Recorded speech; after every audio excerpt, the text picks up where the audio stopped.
తాకట్లో ఉన్న మీ బంగారానికి one and only solution prime gold hub మాత్రమే. కాంటాక్ట్ 8499938881.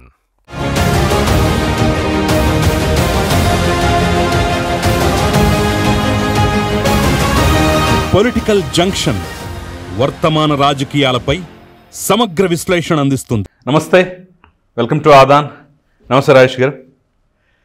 రాజేష్ గారు, చాలా రోజుల తర్వాత అమెరికా పర్యటన ముగించుకొని మళ్ళా మీరు మా స్టూడియోకి రావటం, ఇలా మనం కలుసుకోవడం అనేది చాలా సంతోషంగా ఉంది. సో ఈరోజు మన డిస్కషన్ టాపిక్స్ ఫస్ట్ నేను చెప్పేస్తాను ఇంట్రోగా. మొదటగా మనం మీరు ఫాలో అయ్యి ఉంటారు, అమెరికాలో ఉన్నా సరే లిక్కర్ కేసులో కీలక పరిణామాలు, మిథున్ రెడ్డి అరెస్టు, ఇవన్నీ మనం చూసాం. అయితే ఇప్పుడు తాజాగా జరుగుతున్నటువంటి అంశం ఏంటంటే, జగన్మోహన్ రెడ్డి ఈరోజు కాదు రేపైనా సరే ఖచ్చితంగా అరెస్ట్ అవుతాడు అనే భయంతో బెంగళూరులో నుండిపోతున్నాడు, ఆంధ్రప్రదేశ్ రాకుండా ఒక చర్చ జరుగుతుంటే, అదే సందర్భంలో సజ్జల రామకృష్ణారెడ్డి యాక్టివ్ కావటం, వరుసపెట్టి ఇంటర్వ్యూలు ఇవ్వటం వాళ్ళ పార్టీ అనుబంధ ఛానల్స్కి, వాళ్ళ అనుబంధ సోషల్ మీడియాకి, వాటికి. అందుట్లో జగన్ రెడ్డి అరెస్ట్ ఖాయం అనేటటువంటి విధంగా కొన్ని ఇండైరెక్ట్ కామెంట్లు చేయటం, ఆయన అరెస్ట్ అయితే నేను ఉన్నాను కదా, పార్టీ బాధ్యత నేను చూసుకుంటాను కదా అనేటటువంటి విధంగా మొత్తం భుజాన వేసుకోవటం.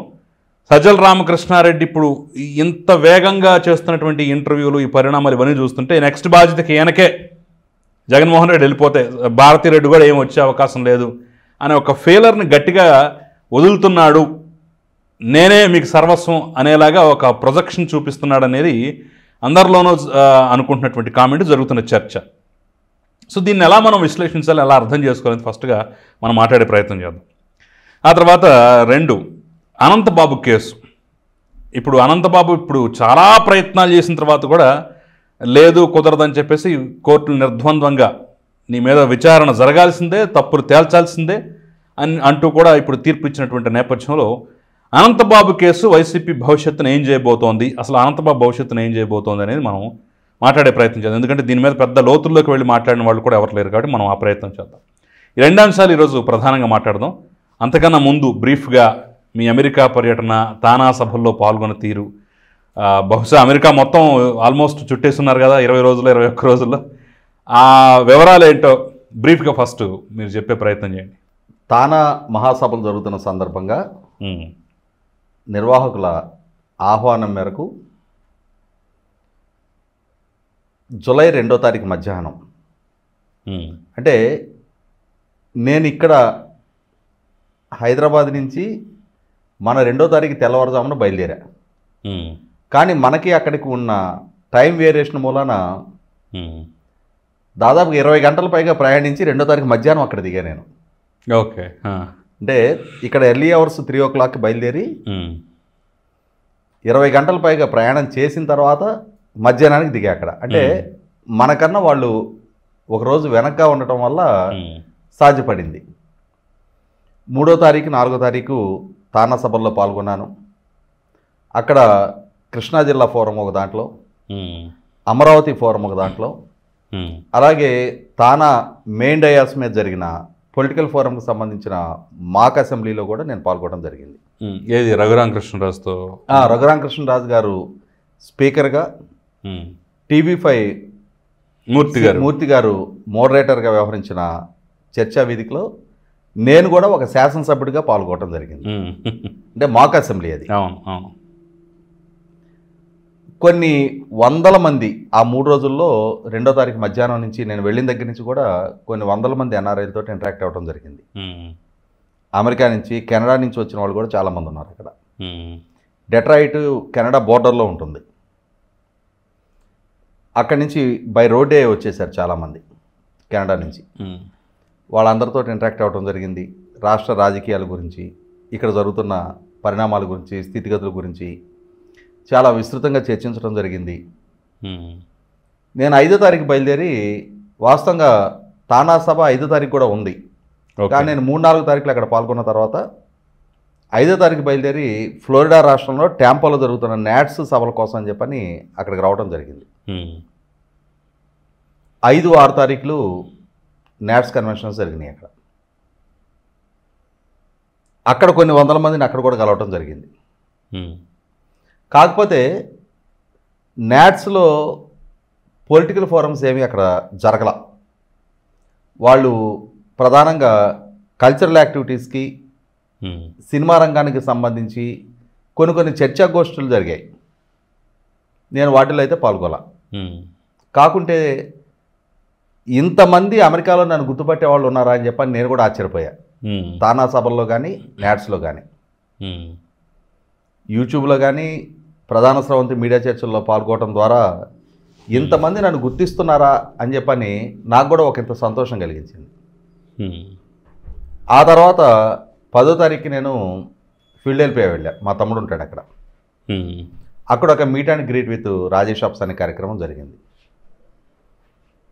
అందులో పాల్గొన్న వాళ్ళు ఇప్పుడు జరుగుతున్న కరెంట్ అఫైర్స్ మీద, రాష్ట్ర రాజకీయ స్థితిగతుల మీద వాళ్ళు లేవనెత్తిన చాలా అంశాలకి చాలా వివరణాత్మకంగా నాకు ఉన్న అవగాహన మేరకు సమాధానం చెప్పడం జరిగింది. నేను అనుకోవటం దాదాపుగా నా సమాధానాలతోటి అందరికందరూ కన్విన్స్ అయ్యారని చెప్పని అనుకుంటున్నాను. నేను ఫిల్డెల్ఫియా నుంచి న్యూయార్క్ వచ్చాను. న్యూయార్క్ నుంచి బోస్టన్ వెళ్ళా. బోస్టన్లో అక్కడ ఒక మీట్ అండ్ గ్రీట్ కార్యక్రమం జరిగింది. ఏబి వెంకటేశ్వర గారు నేను ఇద్దరం పాల్గొన్నాం. అక్కడ ఇంకా ఎక్కువ మంది ఎన్ఆర్ఐలు కలవడం జరిగింది. దాదాపుగా ఒక 3 గంటల 1-to-1 ఇంటరాక్షన్ కార్యక్రమం జరిగింది. 1-to-1 కాదు, మేమిద్దరము వాళ్ళు ఎవరైతే ప్రశ్నలకి ఆయన వర్షన్ ఆయన చెప్పారు, నా వర్షన్ నేను చెప్పాను. ఆ తర్వాత బోస్టన్ నుంచి డల్లాస్ వచ్చాను. డల్లాస్లో కూడా ఒక మీట్ అండ్ గ్రీట్ కార్యక్రమం జరిగింది. డల్లాస్ నుంచి వెగాస్ వెళ్ళా. నేను వెగాస్లో ఉండగానే అమెరికాలో ఉన్న తెలుగుదేశం మహిళా విభాగానికి సంబంధించిన వాళ్ళతో ఒక జూమ్ కాల్ జరిగింది. అదొక 2.5 గంటల సేపు. వాళ్ళు లేవనెత్తిన వివిధ ప్రశ్నలకి, వాళ్ళ సందేహాలకి నేను సమాధానం చెప్పడం జరిగింది. ఆ తర్వాత లాస్ ఏంజల్స్ వచ్చాను. లాస్ ఏంజల్స్లో ఇంకొక మీట్ అండ్ గ్రీట్ కార్యక్రమం జరిగింది. అక్కడి నుంచి మళ్ళీ శాన్ హోజే అంటారు, బే ఏరియా అంటారు, అక్కడికి వచ్చాను నేను. అంటే మామూలుగా మనం శాన్ జోస్ అంటాము, ఓకే, అది వాళ్ళ ప్రొనౌన్సియేషన్లో శాన్ హోజే అంటారు. ఓకే, అక్కడ ఒక మీట్ అండ్ గ్రీట్ కార్యక్రమం జరిగింది. చివరగా ఓకే, వాళ్ళకి కూడా వాళ్ళు లేవనెత్తిన అన్ని సందేహాలని నివృత్తి చేయగలిగే స్థాయిలోనే సమాధానం చెప్పానని నేను ఫీల్ అవుతున్నా. వాళ్ళ వైపు నుంచి కూడా అదే సానుకూల స్పందన వ్యక్తమైంది. అంతిమంగా అక్కడ 23వ తారీఖు మధ్యాహ్నం శాన్ ఫ్రాన్సిస్కో నుంచి బయలుదేరి నిన్న ఉదయం అంటే మన 25వ తారీఖు ఉదయం హైదరాబాద్ రీచ్ అవడం జరిగింది. స్థూలంగా 2వ తారీఖు మధ్యాహ్నం నుంచి 23వ తారీఖు వరకు 21 రోజుల పాటు అమెరికాలో ఒక రకంగా సుడిగాలి పర్యటనే అనుకోవాలి. ఆ చివరి నుంచి ఈ చివరి, డెట్రాయిట్ నుంచి ఫ్లోరిడా, ఫ్లోరిడా నుంచి పెన్సిల్వేనియాలో ఉంటుంది ఫిల్డెల్ఫియా, అక్కడికి, అక్కడి నుంచి న్యూయార్క్, న్యూయార్క్ నుంచి బోస్టన్, బోస్టన్ నుంచి డల్లాస్, డల్లాస్ నుంచి వెగాస్, వెగాస్ నుంచి లాస్ ఏంజల్స్, లాస్ ఏంజల్స్ నుంచి బే ఏరియా, మళ్ళీ అక్కడి నుంచి రిటర్న్ అవడం జరిగింది. సో ఈ సుదీర్ఘ పర్యటనలో కొన్ని 100 మందితో ఇంటరాక్ట్ అవ్వడం జరిగింది. చాలా సాధారణంగా వాళ్ళందరూ నన్ను స్వాగతించారు, చాలా ఆదరాభిమానాలు కనపరిచారు. నాకెక్కడ చిన్నపాటి అసౌకర్యం కూడా కలగకుండా వాళ్ళ ఆతిథ్యంతో ఒక రకంగా నేనే బెంబేలు ఎత్తిపోయేంతటి ఆతిథ్యం వాళ్ళు. మార్నింగ్ బ్రేక్ఫాస్ట్ ఒకళ్ళ దగ్గర, లంచ్ ఒకళ్ళ దగ్గర, డిన్నర్ ఒకళ్ళ దగ్గర అట్లా అయిపోయింది. సో చాలామంది మా బంధువులు, నా అభిమానులు, బంధువులు అందరినీ కలుసుకున్నారు. నా రక్త సంబంధీకులు, మా గ్రామస్తులు, నా మిత్రులు, వీళ్ళకి తోడు గత కొన్ని సంవత్సరాలుగా ఈ మీడియా చర్చల్లో నా వీడియోలు ఫాలో అవుతున్న వాళ్ళు. అంటే ఇక్కడ మనం ఏదైనా ఒక ఫంక్షన్కో ఏదైనా గ్యాదరింగ్ లాంటి వాటికి అటెండ్ అయినప్పుడు ఇక్కడ చాలామంది గుర్తుపట్టి పలకరిస్తూ ఉంటారు. అమెరికాలో వాళ్ళు ఇంత కీన్గా రాష్ట్ర రాజకీయాన్ని అబ్జర్వ్ చేస్తున్నారు, ఇక్కడ జరుగుతున్న చర్చని వాళ్ళు ఇంత కీన్గా ఫాలో అవుతూ ఉన్నారు, ఇక్కడ మాట్లాడుతున్న మనలాంటి వాళ్ళని ఇంతగా వాళ్ళు అభిమానిస్తున్నారు అనేది ప్రత్యక్షంగా, అనుభవపూర్వకంగా నాకు అర్థమైంది. ఒక రకంగా మాట్లాడుకుంటే ఇంకా నాకు అందిన ఆహ్వానాలని టైం కన్స్టైన్ మూలాన్ని నేనే అంటే అట్లాంటా రమ్మని అడిగారు, ఇంకో నెలన్నర ఉంటే సరిపోయింది. సిన్సినాటి రమ్మని అడిగారు, కొలంబస్ రమ్మని అడిగారు. ఇక వాటన్నిటికీ అటెండ్ కాలేని పరిస్థితి. ఈ 3 వారాల్లో ఇన్ని ప్లేసెస్ కవర్ చేయడమే చాలా ఎక్కువ. అక్కడ లోకల్గా అంటే బోస్టన్ నుంచి డల్లాస్ రావాలి అని అంటే 4 గంటల విమాన ప్రయాణం. మనం హైదరాబాద్ నుంచి ఢిల్లీ వెళ్ళడానికి 2 గంటలు.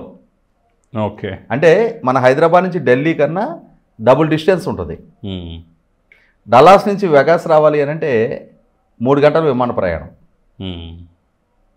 అంటే అంతంత దూరం ఈ ప్రయాణాలతో పాటుగా ఎక్కడికక్కడ రెస్ట్లెస్గా వాళ్ళు ఏర్పాటు చేసిన కార్యక్రమాల్లో పాల్గొనడం కాకుండా ఏంటంటే మన అనుకున్న వాళ్ళందరినీ కూడా కలవటం జరిగింది.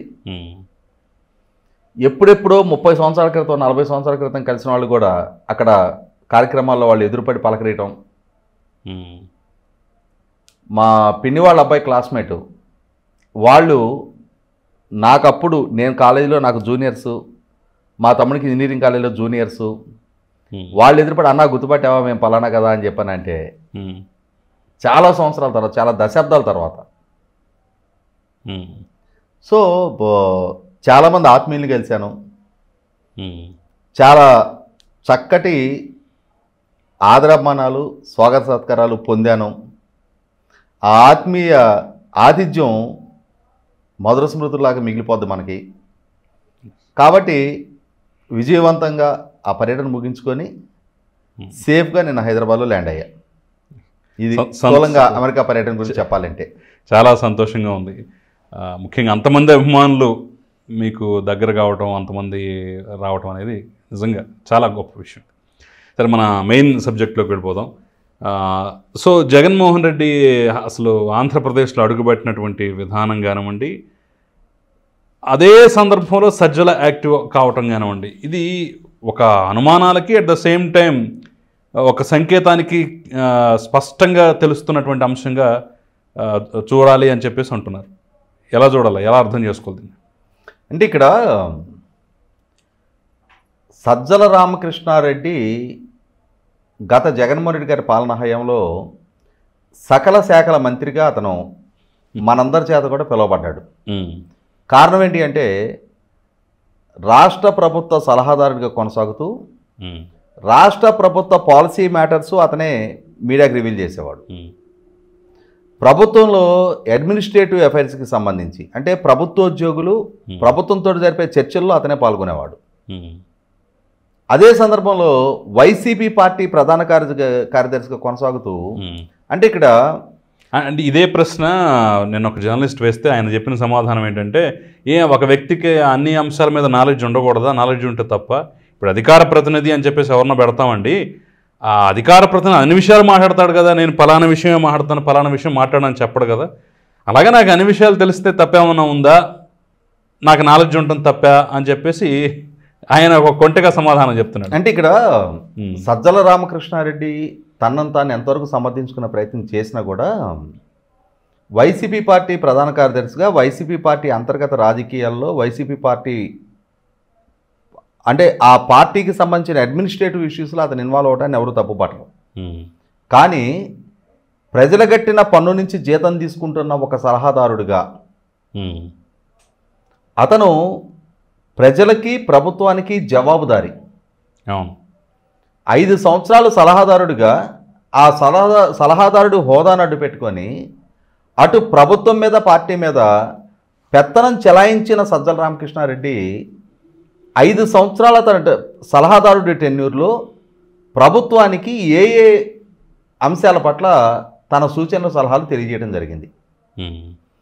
ఇతనికి ఉన్న అనుభవం, ఇతని అనుభవమా ఇతని నైపుణ్యమా, ఏ రంగాల్లో ఇతనికి ఉంది అని చెప్పని ఇతను సలహాదారుడిగా నియమించారు. ఇప్పుడు డాక్టర్ నోరి దత్తాత్రేయుడు గారు క్యాన్సర్ రంగ నిపుణుడు, ఆయన్ని వైద్యారోగ్య సలహాదారుడిగా నియమించారు.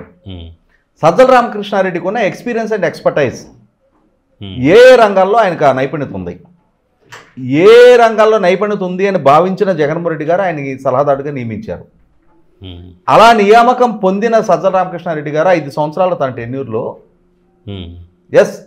వివిధ అంశాల గురించి మాట్లాడే పరిజ్ఞానం నాకు ఉంది అని చెప్పని ఫీల్ అవుతున్న సజ్జల రామకృష్ణారెడ్డి గారు సలహాదారుడిగా ఏ అంశాలని ప్రభుత్వం ఈయన సలహా అడిగింది, ఈయన ఏ అంశాల్లో స్పందించి సలహాలు ఇచ్చారు, ఈయన ఇచ్చిన సలహాలని ప్రభుత్వం ఏ అంశాల్లో పరిగణలోకి తీసుకుంది, అలా పరిగణలోకి తీసుకున్న సలహాల ప్రాతిపదికగా జగన్మోహన్ రెడ్డి గారి ప్రభుత్వం ద్వారా ఈ సో ఇష్యూలో సజ్జల రామకృష్ణారెడ్డి ఇచ్చిన ఈ సలహా ప్రాతిపదికగా మేము తీసుకుంటున్న ఈ నిర్ణయం రాష్ట్ర ప్రజలకి ఈ విధమైన లబ్ధి చేకూర్చింది, పాలనాపరంగా కానీ లేదు రాజకీయ పరంగానే అనుకుందాం, ఈ లబ్ధి చేకూర్చింది అనేది మరి ఒక వైట్ పేపర్ రిలీజ్ చేయమనండి.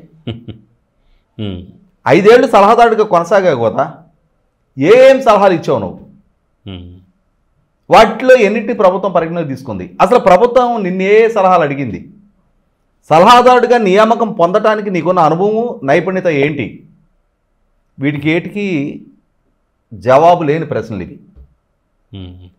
ఒక పక్క ఒక రాజ్యాంగేతర శక్తిగా సజ్జల రామకృష్ణారెడ్డి వ్యవహరించాడు అని చెప్పని ఎన్నికలలో జగన్మోహన్ రెడ్డి గారు ఓటమి చెందిన తర్వాత ఆ పార్టీ నాయకులే పదే మీడియా ముందుకు చెప్తా ఉన్నారు. ఎక్స్ట్రా కాన్స్టిట్యూషనల్ అథారిటీగా సజ్జల రామకృష్ణారెడ్డి వ్యవహరించిన వ్యవహార శైలి, సీఎంఓలో ధనుంజయ రెడ్డి అలాగే సజ్జల రామకృష్ణారెడ్డి ఎవరు వీళ్ళు? వైసీపీ పార్టీలో క్రియాశీలకంగా పనిచేసిన కార్యకర్తల, రాజకీయంగా జగన్మోహన్ రెడ్డి గారికి అండదండలు అందించిన రాజకీయ నేపథ్యం ఉందా? కేవలం జగన్మోహన్ రెడ్డి గారికో భారతి గారికో సన్నిహితులు అనే కారణంగా జగన్మోహన్ రెడ్డి గారికి అధికారం దక్కిన తర్వాత మాత్రమే ఈ సజ్జల రామకృష్ణారెడ్డి అనే అతను ప్రజాబాహుళ్యంలోకి రావడం జరిగింది. ఇంకా విజయసాయిరెడ్డి గారు జగన్మోహన్ రెడ్డి గారితో పాటు అక్రమాస్తుల కేసులో అక్యూజ్ నెంబర్ 2గా ఉన్నాడు, ఆయనతో పాటు జైలుమేట్గా సెల్మేట్గా ఉన్నాడు. అటువంటి విజయసాయిరెడ్డి గారికి తాను అధికారంలోకి వచ్చిన తర్వాత ప్రాధాన్యత కల్పించారు అంటే అర్థం ఉంది. ఒకవేళ కష్టకాలంలో తనకు అండగా నిలబడ్డాడు, తన కోసం కష్టాలు పడ్డాడు అనే ఉద్దేశంతో ఆయనకి రాజ్యసభ సభ్యత్వం, పార్లమెంటరీ పార్టీ నాయకత్వం అప్పజెప్పారు అన్న క్రియాశీలక రాజకీయాల్లో ఎప్పుడూ ఎటువంటి భూమిక పోషించని విజయసాయిరెడ్డికి ఆ స్థాయి కల్పించడం పట్లే ప్రజల్లో చర్చనీయాంశం అయినా కూడా దాన్ని కొంతవరకు సమర్థించుకోవడానికి ఆస్కారం ఉంది. కానీ ఇవాళ ఇక్కడ ఒక స్ట్రాటజీ నడిపిస్తూ ఉన్నారు. జగన్మోహన్ రెడ్డి గారు ఒంటరి. ఇవాళ లిక్కర్ కేసులో ఒకవేళ జగన్మోహన్ రెడ్డి గారు కనుక అరెస్ట్ అయితే జగన్మోహన్ రెడ్డి గారి పట్ల సానుభూతి వ్యక్తం కావాలి. ఆ సానుభూతి వ్యక్తం కావాలి అని అంటే ఒకనాడు జగన్మోహన్ రెడ్డి గారు అరెస్ట్ అయిన రోజున ఆయనకు అండాదండగా తల్లి చెల్లి నిలిచారు. ఇవాళ ఆ రోజు అండగా నిలిచిన తల్లి చెల్లిని జగన్మోహన్ రెడ్డి గారు దూరం పెట్టాడు, దూరం చేసుకున్నాడు. అంటే పార్టీలో ఇప్పటికీ స్టిల్ సజ్జల రామకృష్ణారెడ్డి అంటే ఒక వ్యతిరేకత భావన ఉంది. కానీ ఆ వ్యతిరేక భావన పోగొట్టుకొని ముందుకు వెళ్దామని చెప్పేసి జగన్మోహన్ రెడ్డి ప్రోత్సహిస్తూ వస్తున్నాడు ఇప్పుడు బయటికి. లేదంటే నిస్సహాయ స్థితిలో జగన్మోహన్ రెడ్డి పడిపోయిన తర్వాత తప్పదు, నేను తప్ప ఇంకెవడు లేడు అనేటటువంటి దానికోసం వస్తున్నాడా? అసలు ఈ చర్యలను ఎలా అర్థం చేసుకో? ఇప్పటి వరకు లేని వరుస పెట్టి ఇంటర్వ్యూలు, వరుస పెట్టి మీడియాతో ఇంటరాక్షన్స్, వరుస పెట్టి ఇది చేస్తున్నాడు, వరుస పెట్టి జైలు గురించి మాట్లాడుతున్నాడు. అసలు ఆ కామెంట్ చేయడానికి మిగతా వాళ్ళు భయపడుతున్న నేపథ్యంలోనే ఏనా పోతాడు, పోతే ఏంటి అన్న రీతిలో ఖచ్చితంగా పెడతారు, పెడితే మేము ఉన్నాం కదా పార్టీకి ఏం కాదు అనేటటువంటి డైలాగులు కొడుతున్నాడు. అంటే దీని వెనకాల ఏముందంటారు? అంటే ఇక్కడ ఒకటి ఉంది, జగన్మోహన్ రెడ్డి గారు చాలా స్ట్రాటజికల్గానే ఉన్నాడు ఆయన. ఇప్పుడంటే లైఫ్ స్టైల్స్ మారినాయి, లైఫ్ స్టాండర్డ్స్ మారినాయి. వెనకటి రోజుల్లో గ్రామీణ ప్రాంతాల్లో చాలా సాధారణ జీవితం గడిపే ప్రజలకు ఆ రోజున దాపుడు చొక్కాలని ఉండేవి. ఓకే, అంటే ప్రతిరోజు పొలం వెళ్ళేటప్పుడు వేసుకునే బట్టలు కాకుండా ఏదైనా అకేషనల్గా ఏ ఫంక్షన్లకు ప్రయాణాల సందర్భంగా వేసుకోవడానికి ఓ 2-3 జతలు ఉండేవి బట్టలు అంతే. వాటిని కొద్దిగా నీట్గా ఉతికిచ్చి ఇస్త్రీ చేయించుకొని పెట్లో పెట్టుకునేవాళ్ళు, వాటిని దాపుడు చొక్కాలు అనేవాళ్ళు. అలాగే ఇవాళ జగన్మోహన్ రెడ్డి గారికి కూడా తన కష్టకాలంలో తనకి కష్టాలు ఎదురైన సందర్భంలో పార్టీ రెస్క్యూకు రావటం కోసం కొందరిని తన తురుపు ముక్కలుగా ఎంచుకొని అట్లా దాచుంచుతున్నాడు వాళ్ళని. ఈలోగా తన అరెస్ట్ అయిన సందర్భంలో పార్టీ నిర్వహణ బాధ్యతలు సజ్జల రామకృష్ణారెడ్డి వంటి వాళ్ళ చేతికి ఇవ్వాలనుకుంటున్నాడు ఆయనే అనుకుంటున్నాడు. ఇంకా గత్యంతరం లేని పరిస్థితి. అంటే తను అనుకుంటున్న ఈ దాపుడు బ్యాచ్ ఎవరైతే ఉన్నారో వాళ్ళు పూర్తి స్థాయి పరిపక్వతకి చేరి ఈ సారథ్య బాధ్యతలు తీసుకోవడానికి ఇంకో కొంత టైం పట్టుద్ది. ఇంకా సతీమణిని తీసుకురావచ్చు అవకాశం. సతీమణిని కాదు, ఉన్నత విద్యావంతులుగా విదేశాల్లో చదువుకుంటున్న కూతుర్ని దింపే ఆలోచనలో జగన్మోహన్ రెడ్డి గారు ఉన్నట్టుగా నాకు సమాచారం ఉంది. ఓకే. ఆ అమ్మాయి ఇంకొంచెం ఎదగాల్సిన అవసరం రీత్యా ఈలోపుగా అంటే ఈ సంధి కాలంలో ఈ సజ్జల రామకృష్ణారెడ్డి వంటి వాళ్ళకి ఈ బాధ్యతలు అప్పజెప్పి ఇప్పుడే కూతురు కనుక దింపితే మీ నాన్న ఎందుకు అరెస్ట్ అయ్యి జైల్లో ఉన్నాడు అంటే ఆ అమ్మాయి చెప్పలేని నిస్సహాయ స్థితిలో ఉంటుంది. కాబట్టి గతంలో ఒకసారి అరెస్ట్ అయ్యి జైల్లో ఉన్నాడు, ఇప్పుడు అరెస్ట్ అయ్యి జైల్లో ఉన్నాడు, ఏ వారసత్వం కోసం నువ్వు వచ్చావు అని అడిగితే ఆ అమ్మాయి సమాధానం చెప్పలేని సెన్సిటివిటీలో ఉంటుంది. కాబట్టి ఇప్పుడు ఈ సజ్జల రామకృష్ణారెడ్డి వంటి వాళ్ళని ఈ సవాళ్ళు ఎదుర్కోవడానికి ముందు పెడతా ఉన్నాడు. వాళ్ళ ఆలోచన ఏంటి అంటే ఇది ప్రజల జ్ఞాపకాల్లో ఎన్నాళ్ళలో ఉండదు. గతంలో 11 సిబిఐ కేసుల్లో 16 నెలలు జైల్లో ఉండి వేల కోట్ల రూపాయల అక్రమార్జనకు పాల్పడ్డాడు అని చెప్పని సిబిఐ ట్రంక్ పెట్టెల కొద్దీ సాక్ష్యాధారాలు కోర్టుకు సబ్మిట్ చేసినా కూడా ప్రజలు వాటి పరిగణలో తీసుకోకుండా తన ముఖ్యమంత్రికి ఎంపిక చేసుకున్నారు కదా. ఇప్పుడు ఈ అరెస్టు జరిగినా కూడా ఇది ప్రజల జ్ఞాపకాల్లో కొన్నాళ్లే ఉంటుంది. అసలు ఆంధ్రప్రదేశ్ రాష్ట్ర పౌర సమాజానికి అవినీతి అనేది ఒక ఫ్యాక్టర్గా పరిగణలోకి తీసుకోవట్లేదు వాళ్ళు. కాబట్టి ఇప్పుడు ఈ అరెస్టు లాంటి సంక్లిష్ట పరిస్థితుల్లో ఆ రోజు తల్లి చెల్లి సారథ్య బాధ్యతలు వహించారు, వాళ్ళు రెస్క్యూకి వచ్చారు. జగన్మోహన్ రెడ్డి గారికి ఆ పెయిన్ తెలియనికుండా ఆ కష్ట సుఖాలు వాళ్ళు భరించారు. వేల కిలోమీటర్ల పాదయాత్ర చెల్లెలు చేసింది. ఇవాళ వాళ్ళ అండదండలు లేవు. ప్రస్తుతం మీడియా నుంచో ప్రత్యర్థుల నుంచో ఎదురు కాబోయే సవాళ్ళకి సజ్జల రామకృష్ణారెడ్డి వంటి వాళ్ళతోటి చాలని సమాధానాలు చెప్పించినా కూడా అంతిమంగా ప్రజలు ఓటేయడానికి ఆ రోజు అవినీతో ఇంకోటి అనేది అసలు ఇష్యూగానే పరిగణలోకి తీసుకోవట్లేదు అనేది 2019 ఎన్నికల ప్రూవెన్ ఫ్యాక్టర్. కాబట్టి ఆ రోజుకి తన కూతుర్ని దింపాలన్న ఆలోచనలో ఆయన ఉన్నాడనేది నాకున్న సమాచారం. ఓకే. కాబట్టి ఏంటంటే ఇక్కడ ఈ సజ్జల రామకృష్ణారెడ్డి ప్రమేయాన్ని రాజకీయాల్లో ఇంకొకరి ప్రమేయంతో కూడా పోల్చి చెప్తా ఉన్నారు. ఎన్టీ రామారావు గారితో తన పార్టీ సహచరులు, ఆయన పార్టీ కార్యకర్తలు, కుటుంబ సభ్యులు కూడా విభేదించి దూరం జరగడానికి కారణం ఆ రోజు లక్ష్మీపార్వతి ప్రమేయం. కేవలం ఎన్టీ రామారావు గారికి ఇష్టమైన ఏకైక కారణంగా మొత్తం పార్టీ మీద, ప్రభుత్వం మీద ఆమెని రుద్దటానికి రామారావు గారు చేసిన ప్రయత్నాన్ని తన కుటుంబం జీర్ణించుకోవాలా, తన సహచరులు జీర్ణించుకోవాలా, ఆఖరికి ఆయన్ని ఆరాధ్య దైవంగా ఆరాధించిన శ్రేణులు కూడా జీర్ణించుకోవాలా. చివరికి అంత ఘనమైన ఎన్టీ రామారావు గారి రాజకీయ జీవితం కూడా ఏ విధంగా ముగిసింది మనందరం కళ్ళ ముందు చూసాం. Only for the sake of Lakshmi Parvati. ఇవాళ ఇదే సజ్జల రామకృష్ణారెడ్డి లాంటి అటు రాజకీయంగా అతనికి ఏమీ సుదీర్ఘ నేపథ్యం లేదు, కేవలం జగన్మోహన్ రెడ్డి గారికి ఇష్టడైన ఏకైక కారణంగా కొన్ని సంవత్సరాలుగా మొత్తం పార్టీ భరిస్తూ ఉంది. గతంలో అధికారంలో ఉన్నప్పుడు ప్రభుత్వం కూడా భరించింది. ఇవాళ ఈ సజ్జల రామకృష్ణారెడ్డిని బలవంతాన రుద్దే ప్రయత్నం చేయటం వల్ల అయ్యో జగన్మోహన్ రెడ్డి కష్టకాలంలో ఉన్నాడే అని చెప్పిన సానుభూతి రప్పించుకునే ప్రయత్నం ఒకటి, ఎవరు లేని పరిస్థితిలో నేను అండగా నిలబడుతున్నాను అని చెప్పని విక్టింగ్ కార్డు ప్లే చేయడానికి చేసే ప్రయత్నం ఒకటి, అలా తన శ్రేణుల్లో వ్యక్తమవుతున్న వ్యతిరేకత నుంచి కొంత తాను కాపాడుకునే ప్రయత్నం సజ్జల రామకృష్ణారెడ్డి చేయటం.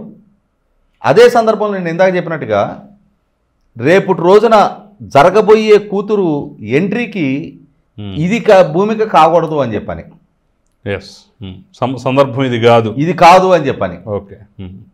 అంటే ఆ అమ్మాయి ఎంట్రీ అనేది సవాళ్లతో కూడుకున్నది కాకూడదు అని చెప్పని.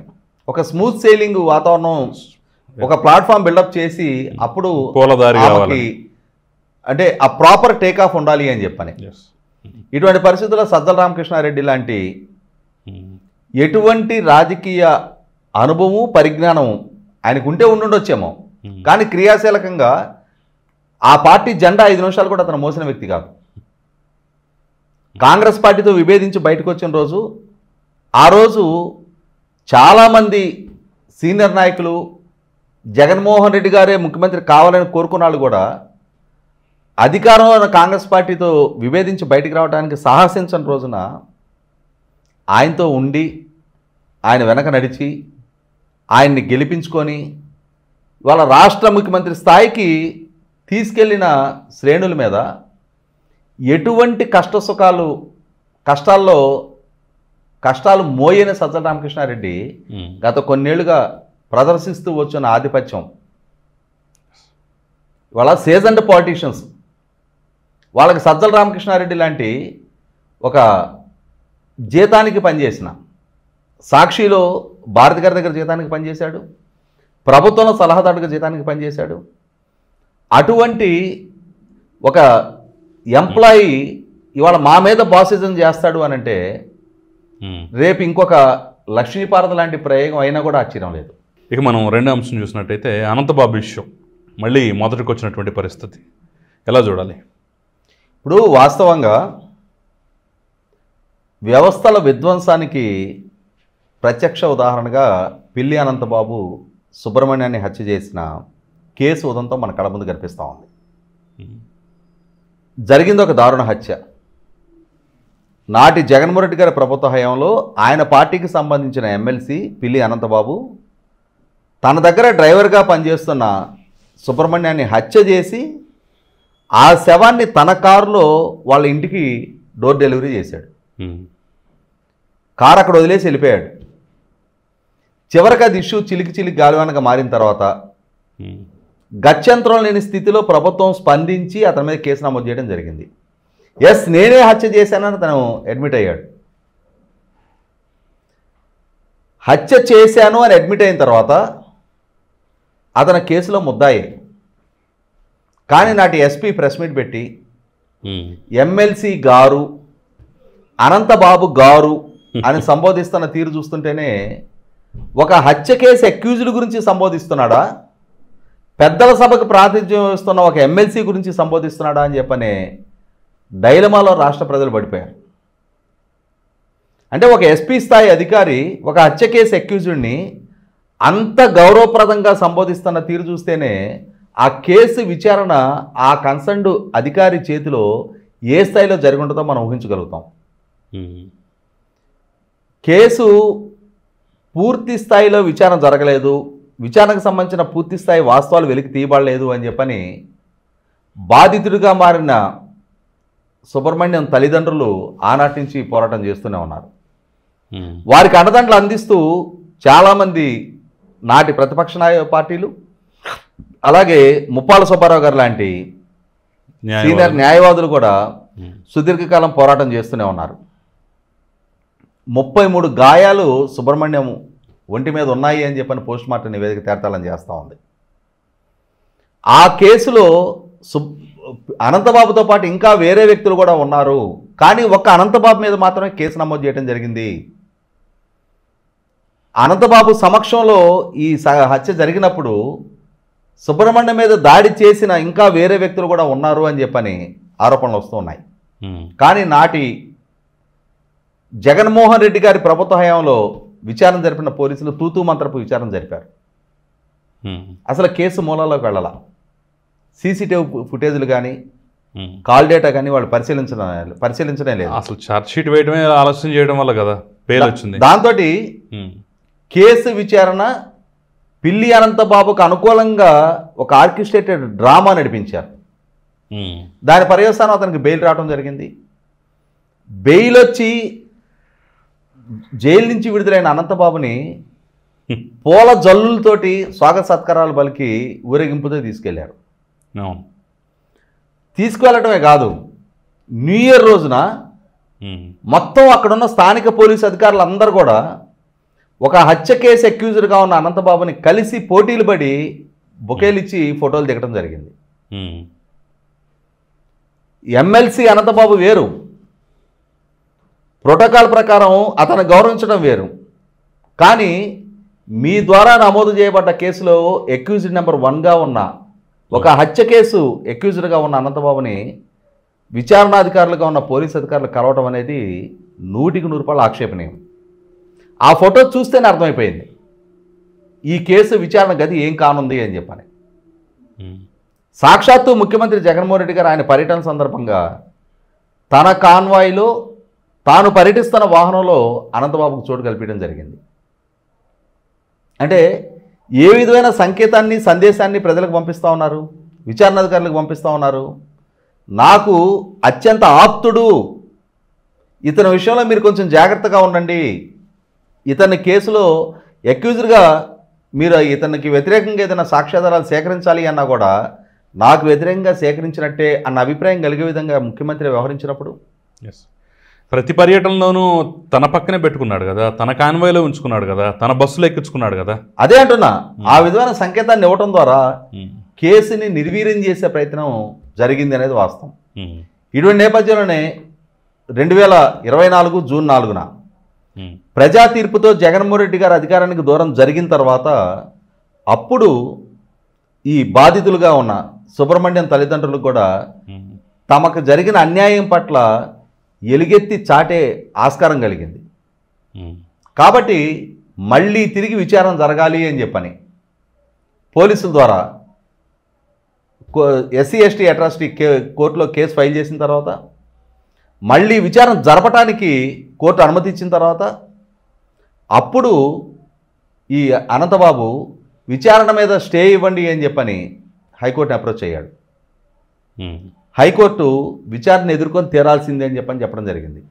అడ్వకేట్ జనరల్ గారు అసలు ఒక అక్యూజ్డ్గా ఉన్న అనంతబాబుకి విచారణ జరపాలా వద్దా అని చెప్పని అడిగే హక్కు లేదు అని చెప్పని న్యాయస్థానం దృష్టికి తీసుకెళ్ళటం, ఏజీ గారి వాదంతో ఏకీపించిన న్యాయస్థానం విచారణ జరిపే తీరాలి అని చెప్పని అనంతబాబు విజ్ఞప్తిని తిరస్కరించడం, కనీసం ఇప్పటికైనా సరే దారుణ హత్యకు గురైన సుబ్రహ్మణ్యం ఆ హత్య చేసి ఆ ఇంటికే బాడీని డోర్ డెలివరీ చేసిన అనంతబాబు బాధితుల పక్షాన ఇవాళ ప్రభుత్వం నిలబడింది.